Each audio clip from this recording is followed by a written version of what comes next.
শান্তিপূর্ণ ভোট হচ্ছে, শান্তিপূর্ণ ভোট হচ্ছে, পাকাম হচ্ছে। প্রথম দফায় ভোট পড়েছিল প্রায় 93%। আশা করা গিয়েছিল দ্বিতীয় দফাতেও ভোটদানের হার একই রকম থাকবে। সেই আশাই বাস্তব হলো দ্বিতীয় দফায়। বৃষ্টি উপেক্ষা করে সকাল থেকেই চলেছে ভোটদান। ভোটারদের রূপকধর্মী মন্তব্য, মুক্তির বৃষ্টি। তবে উৎসবের মেজাজে ভোট হলেও চিত্রটা প্রথম দফার মতো মসৃণ হলো না। কলকাতা থেকে জেলা বিক্ষিপ্ত অশান্তির অভিযোগ উঠেছে। যেমন উত্তর কলকাতার শ্যামপুকুর কেন্দ্র। এই কেন্দ্রের বিজেপি প্রার্থী পূর্ণিমা চক্রবর্তীকে বুথে ঢুকতে বাধা দেওয়ার অভিযোগ উঠেছে। বচসা, হাতাহাতির অভিযোগ। 140 ও 146 নম্বর বুথে বিজেপি এজেন্টকে বসতেও দেওয়া হয়নি। পরে কেন্দ্রীয় বাহিনীর হস্তক্ষেপে বসতে পারেন এজেন্ট। অশান্তির খবর মিলেছে খিদিরপুর ইকবালপুর অঞ্চলে। বিজেপি প্রার্থী রাকেশ সিংকে লক্ষ্য করে জয় বাংলা স্লোগান ওঠে। এরপরেই উত্তেজনা ছড়ায়। ঘটনাস্থলে যান শুভেন্দু অধিকারী। পুলিশ এবং কেন্দ্রীয় বাহিনী মিলে পরিস্থিতি সামলায়।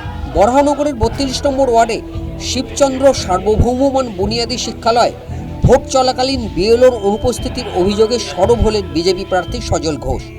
বিএলওর অনুপস্থিতির কথা জানিয়ে পর্যবেক্ষকদের কাছে অভিযোগও জানান তিনি। বিএলও নেই। আপনি এসে কি দেখছেন? বিএলওরা যেখান থেকে গেট তার থেকে 10 মিটার দূরে একটা কোনায় তারা গোল হয়ে বসে আড্ডা মারছে। এটা তো হতে পারে না, বিএলওর কাজ তো এটা নয়। ভুয়ো ভোটার ঢুকে যে কোনো মুহূর্তে ভুয়ো ভোটার। হ্যাঁ, সেই খবর পেয়ে তো ভুয়ো ভোটার আবার কি? বিএলওরা নেই কেন? কি তারা কি প্রশ্ন, তারা কি বললো? আমরা ওদের এটা করেছি, নাম নিয়েছি 186 আর 181। আমি যেখানে কমপ্লেন করার কমপ্লেন করছি। ভোটে উত্তেজনা তৈরি হয়েছে ভাঙড়ে। আইএসএফ প্রার্থী নওশাদ সিদ্দিকীকে ঘিরে বিক্ষোভ দেখানো হয়। কাঠগড়ায় তৃণমূল। ভোটে অশান্তির ছবি দেখা দিয়েছে বাসন্তীতেও। এই বিধানসভা এলাকার 76 নম্বর বুথে বিজেপি প্রার্থী বিকাশ সর্দারের উপরে হামলা, গাড়ি ভাঙচুরের অভিযোগ উঠেছে। চেষ্টা হয় প্রার্থীর নিরাপত্তারক্ষীর হাতে থাকা আগ্নেয়াস্ত্র ছিনিয়ে নেওয়ারও।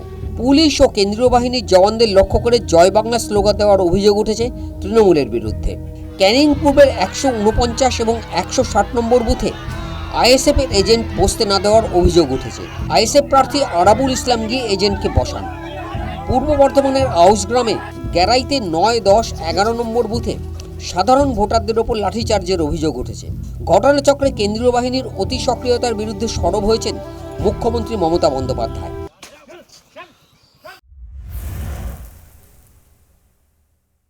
And CRPF cannot torture like this. See, no state police is there. What is none of the booths are there. None of the booths. All they have captured. Is it their duty? They should secure the border. Instead of secure the border, they are securing one political party. I'm sorry, I have never seen this type of thing. Because in my life, I'm fighting my election since 1984. And this time the atrocities are terrible. এত atrocity হচ্ছে, এত অত্যাচার হচ্ছে, even আমার পাড়ায় ঢুকে পর্যন্ত মেয়েদের মেরেছে। I have never seen this type of democracy. But instead of that, I am saying they have deputed the press media that whatever তারা যেটা বলবে সেটা প্রেসকে দেখাতে হবে যে বিজেপি সার্ভিস। আমি বলছি no, and Trinamool is winning. একদম জিতছি, সবাইকে বলবো শান্ত থাকতে। বিক্ষিপ্তভাবে হলেও অশান্তির অভিযোগ উঠেছে হাওড়া, হুগলি, উত্তর 24 পরগনা, নদিয়াতে। বালির 152, 153, 154 নম্বর বুথে বুথ জ্যামের অভিযোগ উঠেছে। পরিস্থিতি নিয়ন্ত্রণে আনতে লাঠিচার্জ করতে হয় কেন্দ্রীয় বাহিনীকে। ইভিএম বিকল হয়ে যাওয়ায় বেশ কিছুক্ষণের জন্য ব্যাহত হয় বালির ডনবস্কো লিলুয়া সোহনলাল বিদ্যালয়ের ভোট গ্রহণ। আইএসএফ কর্মী সেজে ভোট গ্রহণ কেন্দ্রে ঢোকার চেষ্টার অভিযোগে একজনকে ধরে বেধড়ক মারধর করেন স্থানীয়রা। হুগলির খানাকুলের 147 নম্বর বুথের ঘটনা। নদিয়ার গয়েশপুরের নির্মল মোড়ে ভোটারদের প্রভাবিত করার চেষ্টার অভিযোগ উঠেছে বিজেপি প্রার্থী অনুপম বিশ্বাসের বিরুদ্ধে। নবদ্বীপের 23 নম্বর বুথে বিজেপি কর্মীদের হুমকি ও মারধরের অভিযোগ উঠেছে। ঘটনায় আটক 2। চাপড়ার 53 নম্বর বুথে বিজেপি এজেন্টকে ঢুকতে বাধা, মারধর ও মাথা ফাটিয়ে দেওয়ার অভিযোগ উঠেছে। মানুষ ভয়হীন হয়েছে বলেই অভিযোগ জানানোর সাহস পেয়েছে দাবি কমিশনের। এটাও দেখাচ্ছে যে মানুষ যে কমপ্লেন করছে তার মানে তারা সাহস পাচ্ছেন কমপ্লেন করার জন্য। আমরা ভোটের ওপর শান্তিপূর্ণ হয়েছে বলতে পারি, তবে এখনও 3 ঘন্টা ভোট বাকি আছে।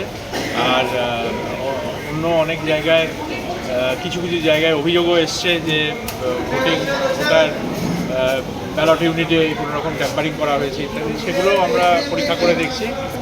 যদি সেই অভিযোগগুলো যদি সত্যি প্রমাণিত হয় তাহলে নির্বাচন কমিশন সিদ্ধান্ত নেবে।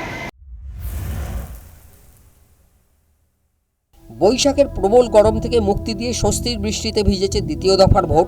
বৃষ্টি বঙ্গবাসীকে আরাম দিলেও রাজনৈতিক দলগুলোকে কতটা মুক্তি দেয় বোঝা যাবে আগামী সোমবার। News time.